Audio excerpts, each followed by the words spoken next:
Summer shadows. When Ethan and Jake first met, they were only 10 years old, spending their summer at Camp Pinewood. The camp, surrounded by towering trees and a peaceful lake, became their world for 3 unforgettable weeks. They bonded over shared adventures, from sneaking into the woods at night to tell ghost stories, to competing in the canoe races, where neither of them ever won, but laughed harder than anyone else. Ethan was the quieter one, always reading by the campfire, while Jake was energetic, always pulling him into some new adventure. Despite their differences, they clicked instantly. Every day was an adventure, and every night was filled with stories, dreams, and secrets shared in the dark under the stars.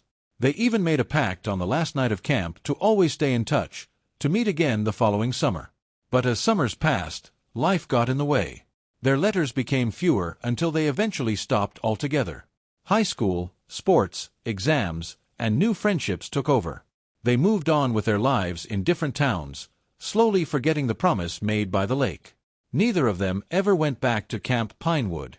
Years later, Ethan, now 25, sat in his small apartment in the city, flipping through an old photo album his mom had sent him. He stopped at a picture of 2 boys standing by the lake, arms around each other's shoulders, smiling like the world belonged to them. He smiled sadly, wondering what had happened to Jake. They had been so close, and yet it felt like another lifetime. Jake, on the other hand, was scrolling through his phone, mindlessly looking at old messages. He wasn't sure what had brought him to search for Ethan's name.